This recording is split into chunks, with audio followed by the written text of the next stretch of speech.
पथिभिः पूर्वैर्भिर्यत्र न पूर्वे पितरपर्युः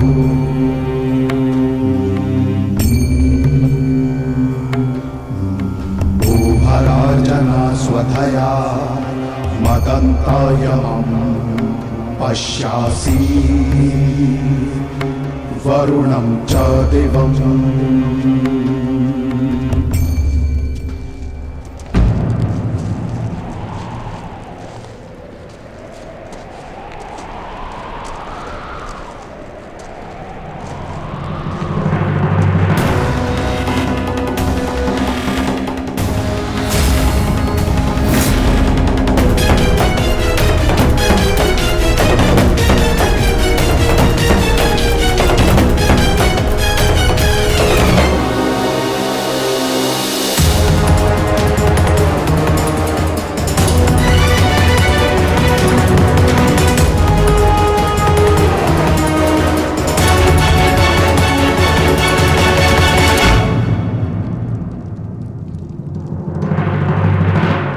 लोभी, कुटिल, छलिया, कपटी, महाविनाशी, ये सारी उपाधि इस दुर्योधन की थी। परंतु आज युधिष्ठिर तुमने मुझसे ये सारी उपाधियां छीन ली और अपनी बना ली। आज तुम इन सारी उपाधियों के सम्राट बन गए।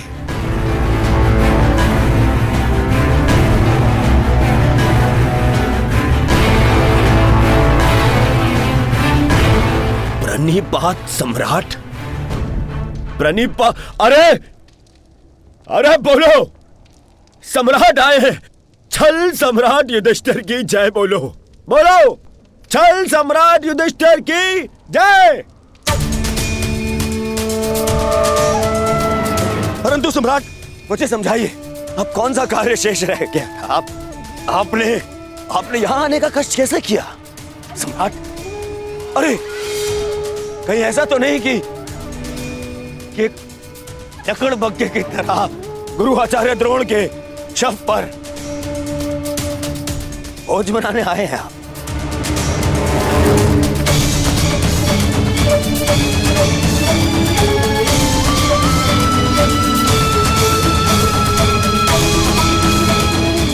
भोज मनाने आए हैं?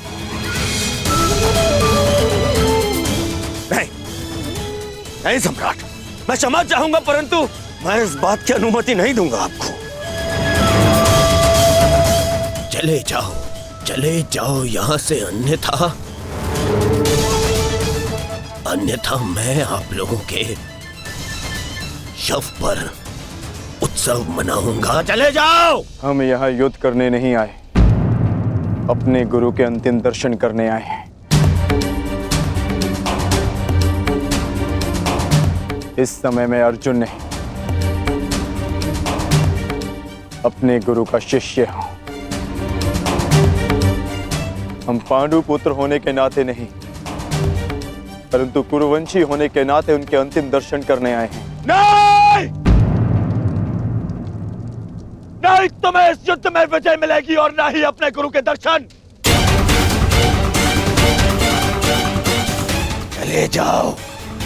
चले जाओ यहां से, अन्यथा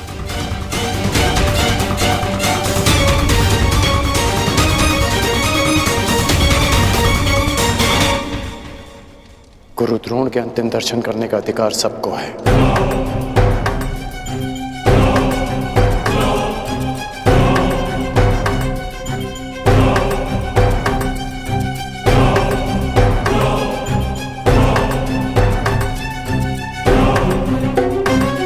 बहुत बड़ी गुरु दक्षिणा दी आपने अपने गुरु को, छल से मृत्यु दी तुमने अपने गुरु को।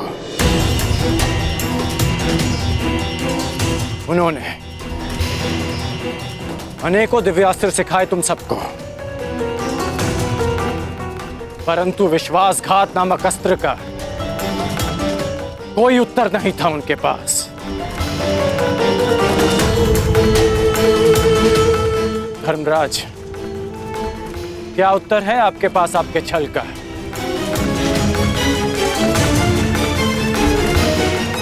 बताइए। मेरा चयन बिल्कुल ठीक था। दुर्योधन तुमसे बेहतर राजा होगा।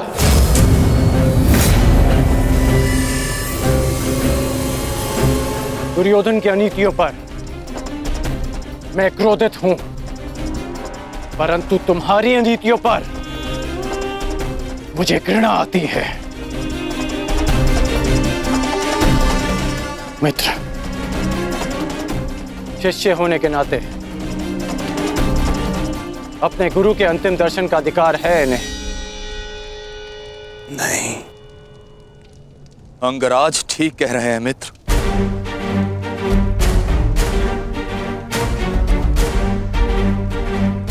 इन्हें अधिकार है। मेरे पिता ने जितना प्रेम अपने पुत्र को दिया, उतना किंचित अधिक इन पांडु पुत्रों को दिया।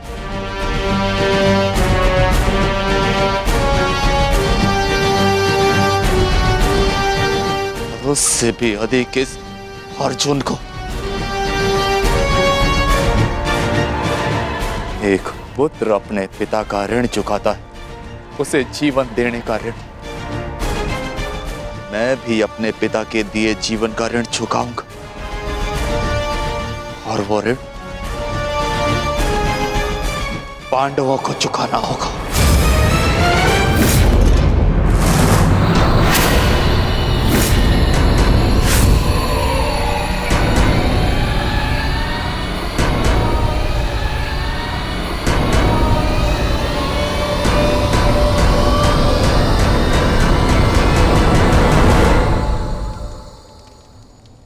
पापियों और दैत्यों की भांति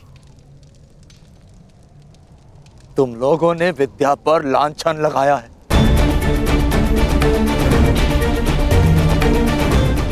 ज्ञान का नाश किया है तुम लोगों ने, नाश।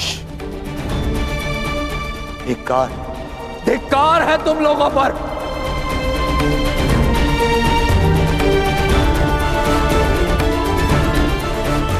पांडव पुत्रों, जब तक मैं तुम्हारी मृत्यु अपनी आंखों से ना देख लूं, मुझे मृत्यु प्राप्त नहीं होगी। तुम्हारे वंश के साथ मृत्यु की होली खेलूंगा मैं। जिन बच्चों ने आज मुझे रोका, मैं उनकी सांसें रोक दूंगा।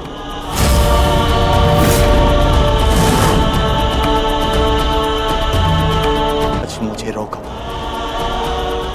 मैं उनकी सांसें रोक दूंगा।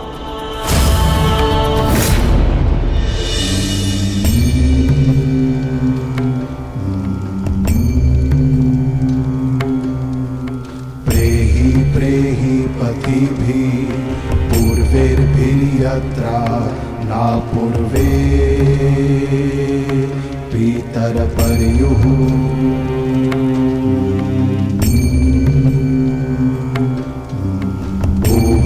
जना स्वधया मदन्तायमं पश्यासि वरुणं च दिवम्।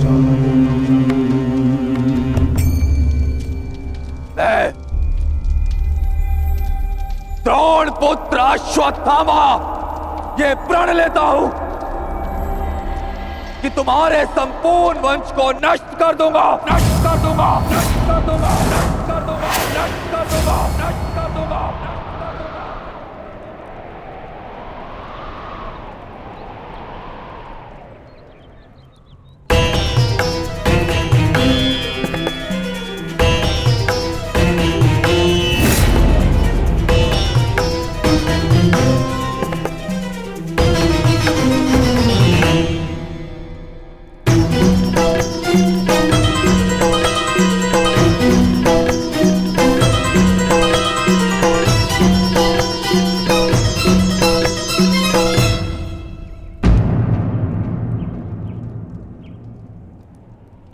क्या सोच रही हो सखी? असंख्य चिताएं, असंख्य अग्नि जलकर भस्म हुआ मेरा मान, मेरा सम्मान, मेरा अभिमान, मेरे सभी संबंध। ये सब लाभ भी तो हानि को ही मिले।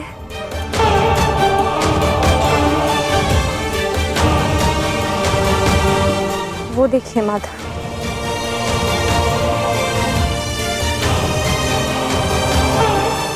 भ्राता धृष्टद्युम्न के जीवन का गणित संपूर्ण हुआ।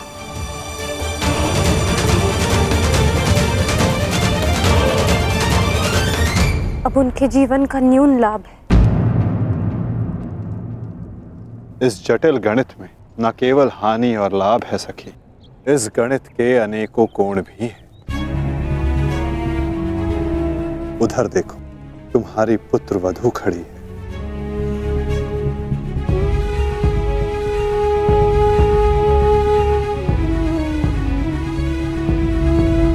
जो वस्त्र हरण तुम्हारे साथ हुआ वो अन्य किसी स्त्री के साथ ना हो, उसकी लज्जा का रक्षण हो सके, ये लाभ। संसार में शोषण करने वालों को पर्याप्त दंड मिल सके सखी, ये लाभ। आने वाली पीढ़ियों को ज्ञात रहे कि स्त्री का मान भंग करना, उसका शोषण करना मानव हत्या से भी अधिक दंडनीय अपराध है, ये लाभ। और ऐसे लाभ के लिए बलिदान अनिवार्य है सखी, और ऐसे बलिदान देने की क्षमता सब में नहीं होती सखी।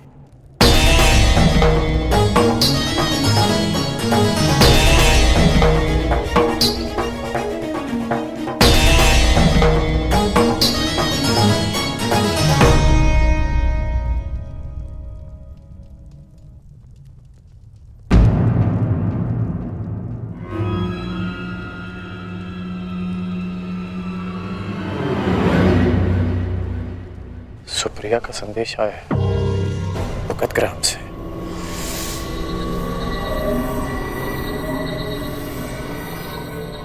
वो मृत्यु शैया पर है।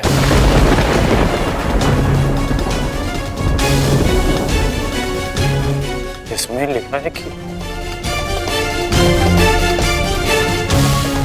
उसके पास अधिक समय नहीं बचा। हमें शीघ्र उसके पास पहुंचना होगा कर्ण। उसे तुम्हारी आवश्यकता है। हाँ अंगराज, ज्येष्ठ ने संदेश भेजा है, आपको शीघ्र उपस्थित होने को कहा है।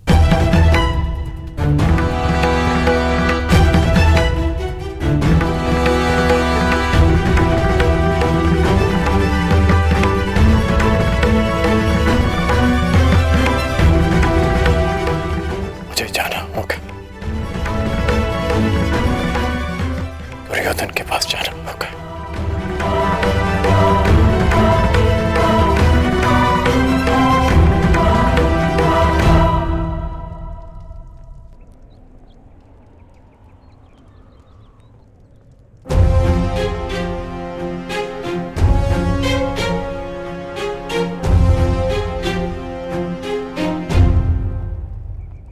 अनेक दिनों से मेरा हृदय ही नहीं, मेरा मन भी जो चाहता था आज वो पूर्ण होने जा रहा है। दुर्योधन की पताका और हस्तिनापुर का ध्वज दोनों ही अब बलशाली होने जा रहे हैं। इस पताका की तीक्ष्णता और भी तीव्र होगी, क्योंकि इस पताका का नेतृत्व करेगा मेरा मित्र अंगराज कर्ण।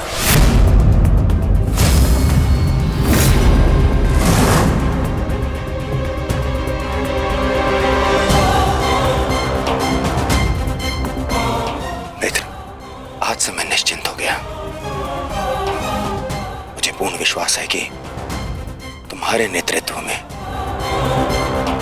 इस युद्ध में विजय हमारी ही होगी।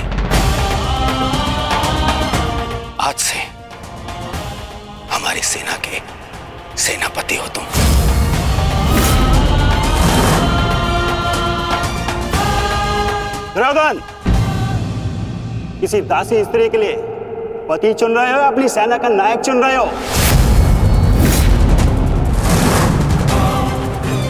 एक नीची जाति के व्यक्ति को तुम हमारे सर पे थोप नहीं सकते।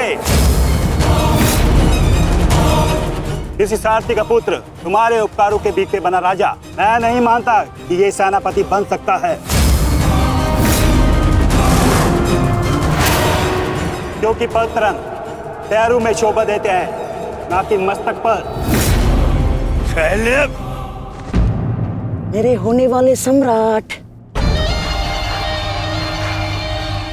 और हाँ अंगराज कर्ण,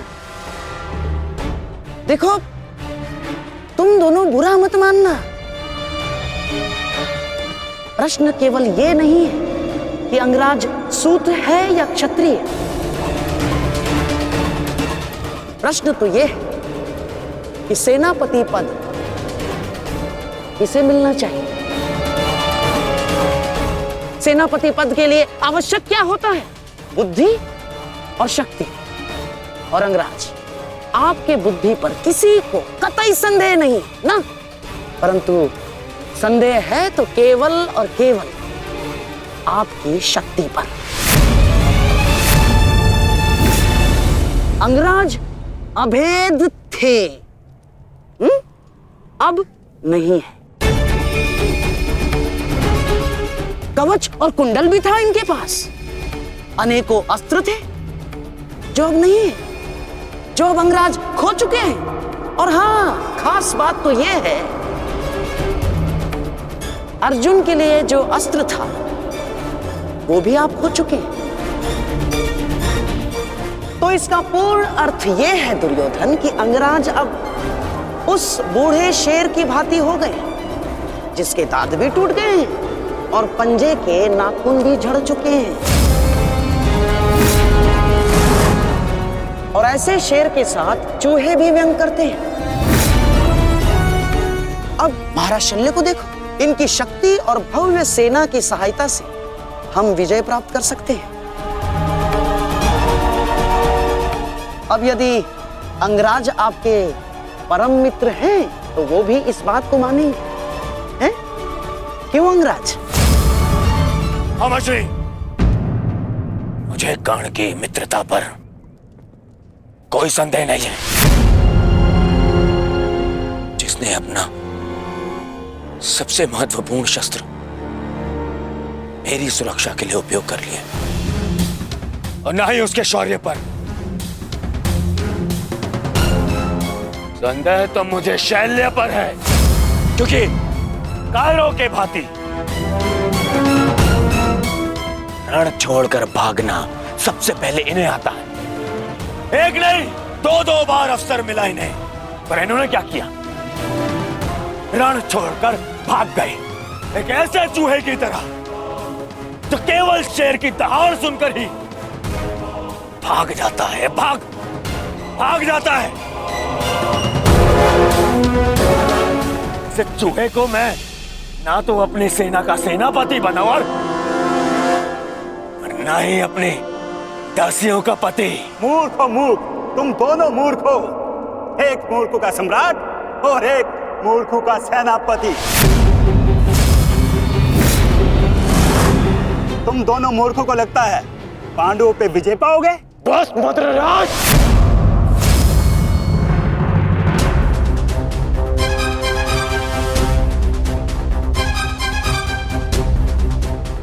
मैं भले ही छोटी जाति का हूं, परंतु तुम्हारे कार्य और तुम्हारी जीवा मुझसे भी निचली जाति के हैं। तुम्हें मेरे माता पिता का ऋणी होना चाहिए कि उन्होंने मुझे अच्छे संस्कार दिए, नहीं तो अभी तक तुम्हारी जीवा मेरे पैरों के नीचे होती।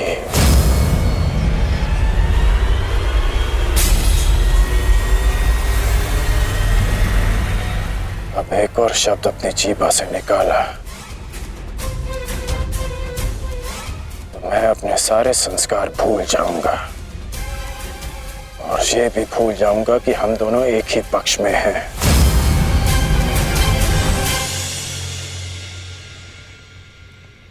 कुछ भी कह लो, कुछ भी कर लो, जब तक तुम सेनापति हो मैं नहीं लड़ूंगा।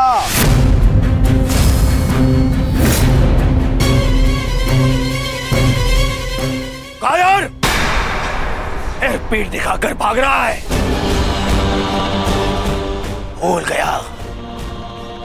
गया अपने वचन, अपने प्राण कि भेज दूं तुम्हारे राज्य में यह संदेश कि उनका राजा न केवल भगोड़ा है पर अपने वचन भी नहीं निभाता।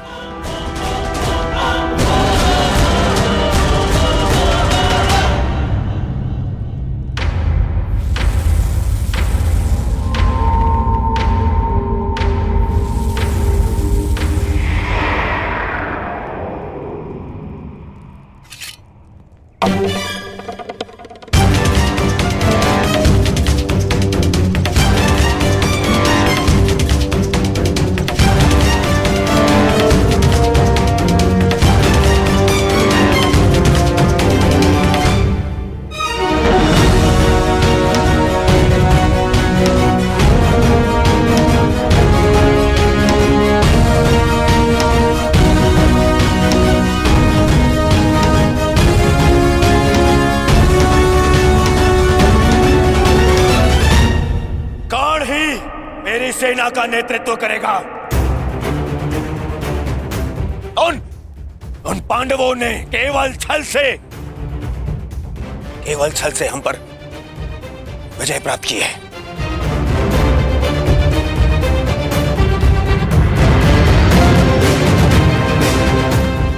कर्ण मेरा कवच है, मेरा विश्वास है।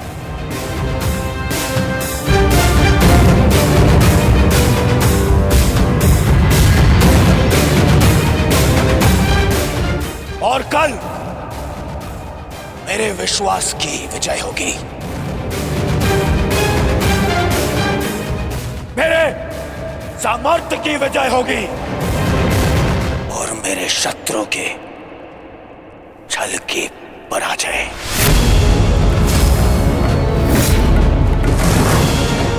अंगराज कर्ण की, अंगराज कर्ण की, सर सेनापति की, सर सेनापति की।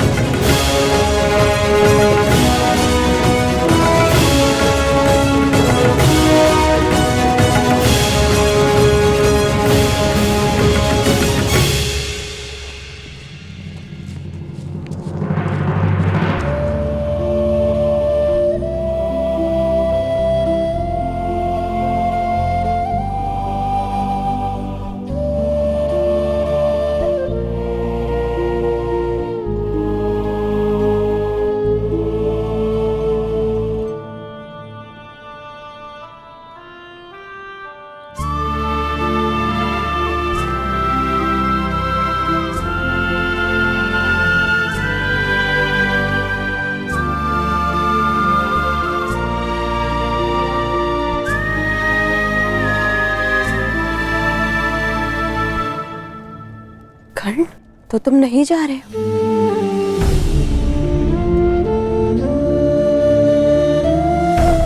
कर्तव्य का बंधन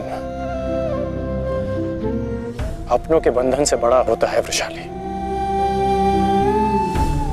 मेरे परिवार के लिए मैं अनेकों परिवारों का विश्वास नहीं तोड़ सकता। सेनापति का कार्य है एक पति के कार्य से बड़ा होता है।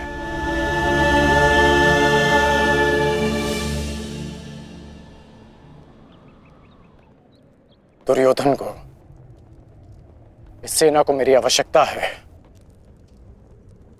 मैं अपने कर्तव्य से पीछे नहीं हट सकता।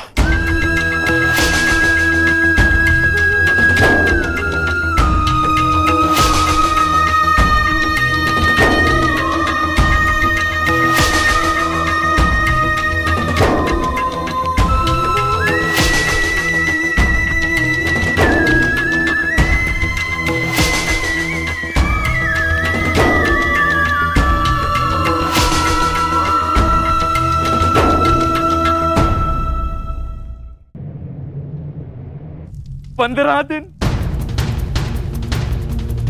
मात्र 15 दिन पूर्ण हुए हैं इस युद्ध के संजय, और इन 15 दिनों में मैंने अपनी सारी शक्ति, सारे सहारे खो दिए हैं। ताचरी शरशैया पर आचार्य द्रोण की निर्दयता से हत्या कर दी गई, और मैंने अपने 90 पुत्रों को खोया है। अब और क्या खोना शेष है? क्या मैं अपने 10 पुत्रों को भी खो दूंगा? जब मेरा कुरुवंश ही समाप्त हो जाएगा, जब मेरा पिंड दान करने के लिए कोई नहीं रहेगा, तो क्या लाभ ऐसे विजय का, और क्या हानि ऐसे पराजय से? ये कैसा अकाल आया है संजय, जिसने मेरे कुरुवंश के वृक्ष की सारी शाखाओं को सुखा कर रख दिया। किस काम की? इस प्रकार से अपनी आशा को मत खोइए महाराज। युद्ध अभी शेष है, और अंगराज कर्ण ने आज ही सेनापति का पद संभाला है महाराज। वो अपने वचन को अवश्य ही पूर्ण करेंगे, और जब तक अंगराज कर्ण जीवित है महाराज, तब तक कुरुवंश के वृक्ष को कोई नहीं सुखा सकता महाराज। मुझे वो आशा की किरण नजर आती है। गांधारी, गांधारी कहाँ है? वो जा चुकी है महाराज।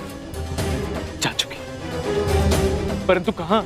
उन्हें सूचना मिली है कि निकट के गांव में महर्षि वेदव्यास प्रवास कर रहे हैं महाराज, और वो शीघ्र ही कुरुक्षेत्र में जाने वाले हैं। और महारानी को आशा है इस महाविनाश को रोकने के लिए महर्षि वेदव्यास से मिलकर कोई बीच का मार्ग अवश्य निकालेंगे।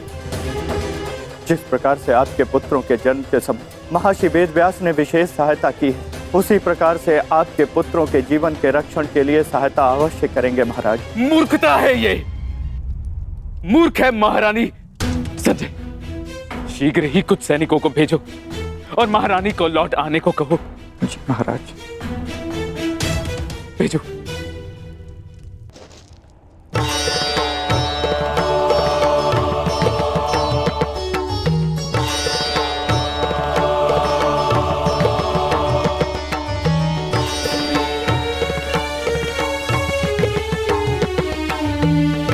माधव, आप विश्राम कर लीजिए। सूर्य उदय होने में केवल एक प्रहर शेष है। मुझे ज्ञात है पार्थ, और आज का ये सूर्य उदय न केवल अपने साथ प्रकाश या सूर्य की किरणें लाएगा, आज का ये सूर्य उदय अपने साथ एक परीक्षा भी लाएगा पार्थ।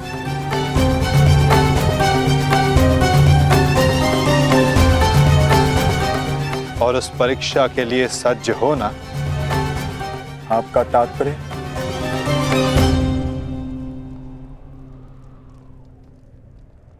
आज से व्यूह रचना का भाग केवल भाग नहीं रहेगा पार्थ, स्वयं व्यूह रचनाकार होगा पार्थ।